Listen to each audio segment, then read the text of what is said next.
Welcome to chapter number 5 on filing in organizations. Uh, we are saying filing refers to the systematic arrangement and keeping business correspondence and records so that they can be readily located whenever required. So we are simply saying filing is all about the keeping of documents. And as organizations, we cannot stay without this documentation. We cannot stay without keeping this documentation. It is very important to enable us to be able to retrieve it whenever we need it. So we are saying it also refers to the method of classification, type of equipment used, whether storage is centralized or decentralized, the procedure used to physically store or access information. It can also be described as the core of record management. We had a discussion on the topic on record management. So now filing is a critical part of record management. Then we can now be able to look at the functions of filing. Number one is a library function by sorting and arranging the records for future reference.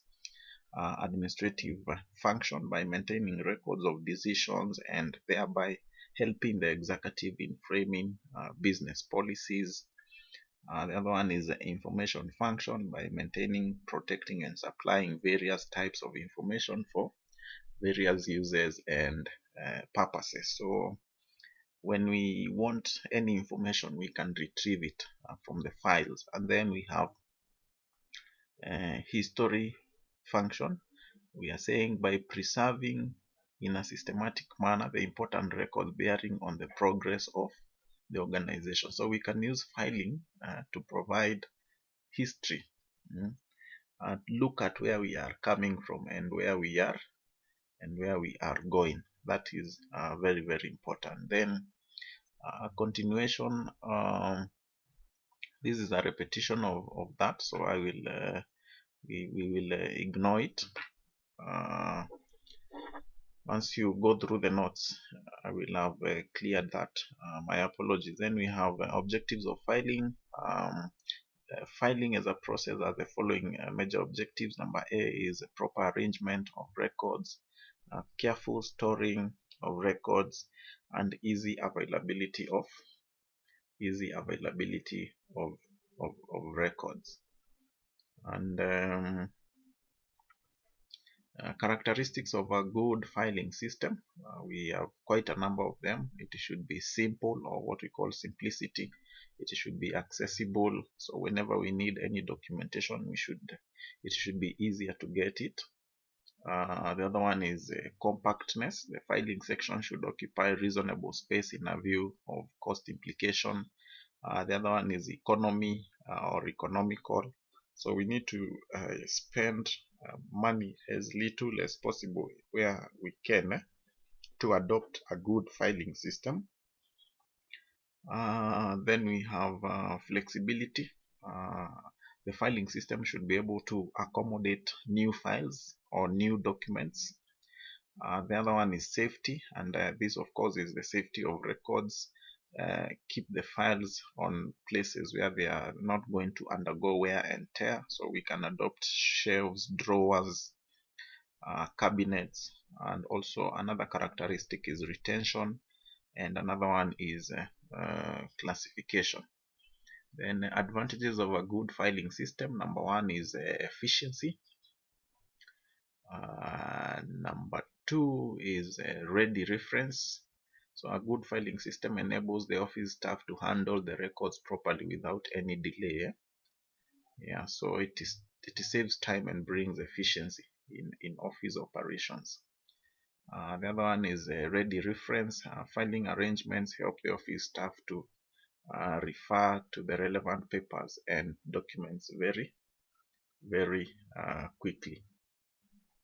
Then planning, another advantage of a good filing system. So the business policy can be framed and planning of the project can be done by referring past records by the management. Then the other one is better control. Records help to control various operations within the organization, incoming and outgoing correspondence. These are letters that are incoming or that are leaving. They need to be controlled. Then protection. A good filing system protects documents from possible loss. Evidence in the case of a legal dispute.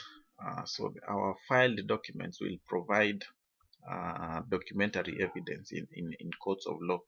And of course, we also have legal compliance as another benefit, and we are saying filing helps to fulfill legal obligations by keeping the documents and records which are required to be preserved under the provisions of the law. Sorry. Then we have follow-up.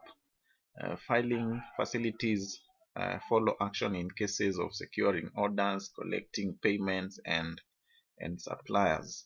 So I will also be able to change on that numbering on the notes. Steps in filing, we begin by listing the documentation. So what document is for what purpose. Then we determine the period of storage. Remember, when we were talking about record management, there are those documents that we may not need to keep because of a reason or another. Maybe they are not needed. So we determine the period of storage, then we acquire the storage space, then we have a layout of the filing department. So proper layout of the filing department is necessary for preserving records in an early accessible manner. Then after that, we determine the filing equipment. So which filing equipments are we going to adopt to help us in storage? We have shelves, we have cabinets. It is the organization to choose which is the best filing equipment. Then after that, we determine system of classification. We also look at the protection of records. How are we going to also ensure that they are safe? And the other one, we ensure that the training of staff has been done, and that one is very, very important. And also issuing procedure. Only authorized person should be allowed to enter the filing department, so that we do not have issues of documents getting lost. Now we have a number of filing systems that organizations adopt. The first one is what we call centralized. Now, simple statement, a centralized filing system is where all files of an organization are kept in one place. One central place. We have all the files. That's why we are calling it centralization. And of course, the opposite is decentralization. So benefits of centralization kind of a filing system, we have specialization, elimination of duplication of equipment, avoidance of duplication of equipment, uniform work producer. So whoever that is doing the filing, we have uniformity. And then better supervision takes place, and then easy location of records, and the other one is easy to cross referenced. So cross-referencing becomes easy because different records are available at one place. So I want you to think about, even without looking at these advantages, how would an organization benefit from having all the files at one central place? That is what we are discussing here. Then we have disadvantages: lack of departmental knowledge. It is also time consuming. It can be inconveniencing. It can also lack of training of juniors, would be also a major problem. So we need to have trained staff, because you can imagine a large organization having a centralized method. Of course, it's quite tough. Yes, and then increased staff cost. And finally is a functional inefficiency. Then the opposite of that is decentralized. So we keep all our files. We can store them according to departments. That is decentralized. So every department will control their own files. So advantages, of course, time saving. So it is easier to retrieve because you are aware of all these files are only for the department. Then there is secrecy. Then there is functional efficiency. So specialized knowledge of staff about the department prevents errors. And then of course it ensures proper filing of documents. And then also easy availability and training of juniors. Disadvantages: we can have a duplication of equipment. So you can imagine equipments are to be duplicated because every department has to have their own filing equipment. Then lack of specialization, lack of standardization, duplication of records also, and also lack of supervision and control. So I would invite you, as you read through the notes, you can also be able to read on the explanations and also be able to understand better on what it means to have each of these points. Then classification of filing, we have a number of them. We have organizations can adopt alphabetical, numerical filing, subject filing, geographical filing, chronological filing. Now, when we adopt the alphabetical filing method, the naming of the files uses the alphabetical numbers A, B, C, D. Yeah, so you will be able to read now on the advantages, easy to understand and operate. It is self-indexing. A separate index is needed.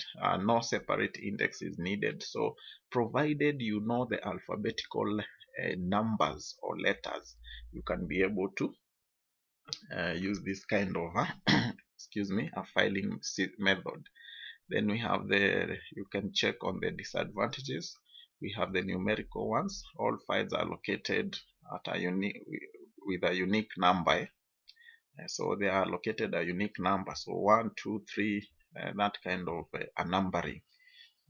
And this one is a very popular method. And then you can also be able to read on the advantages and disadvantages on your own. Seek to understand what it means to have numerical filing. Then we have alphanumerical. So alphanumerical combines the numerical and the alphabetical. So you can name a file like A1, A2, A3. So I invite you to check on the advantages and the disadvantages of this kind of filing also. Then we have subject filing. So in this classification, documents are classified according to headings or topics or subjects. So if we go to Mass College, maybe we can find module notes filed. For example, office administration and management, that is a subject, we classify it alone. Entrepreneurship, that is a subject, we classify it alone. So you can read on the advantages of that kind of filing. What do we benefit when we use the subject? Then also you can also look at the disadvantages. Then we have the geographical filing. So as the name indicates, files are maintained according to their geographical location. So it is important to understand that. So you will find if we are a business that has different individuals or it is serving different locations, then we can have each serving a different or each being named according to that geographical location.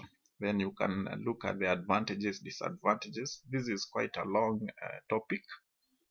Yeah, so it is easy to locate the file if the subject is known. Then documents relating to one particular area are held together.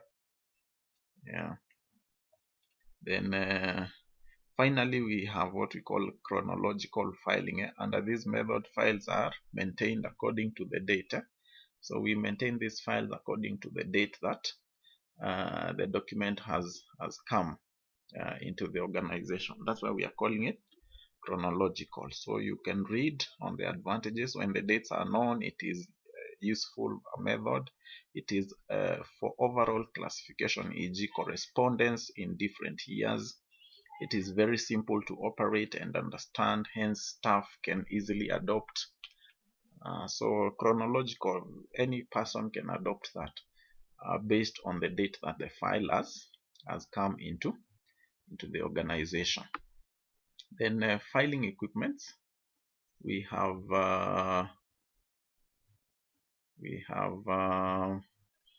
folders. We can use folders, we can use vertical filing cabinets, we can use open shelf filing, we can use ring binders, we can use spring files. They are made up of hardcover or manila. So those are different filing equipments. Then factors that determine the method of storage of files to be used. So the size, shape of the paper, that's very important. We have bigger papers than the A4. So what kind of file or filing do we do for that paper? Then confidentiality of the documents. How confidential are the documents? How often will the file be accessed? Because if we are retrieving it every day, for example, it is going to cost us quite some amount of money to acquire the best equipment. Then the cost of filing equipment, the floor space, and the prestige of the office. So thank you so much. That is quite a lengthy topic, so I invite you to read on the advantages and disadvantages. They are really carrying quite a major part of information, so you read about it and also get to understand more about filing also in your own readings. Thank you so much.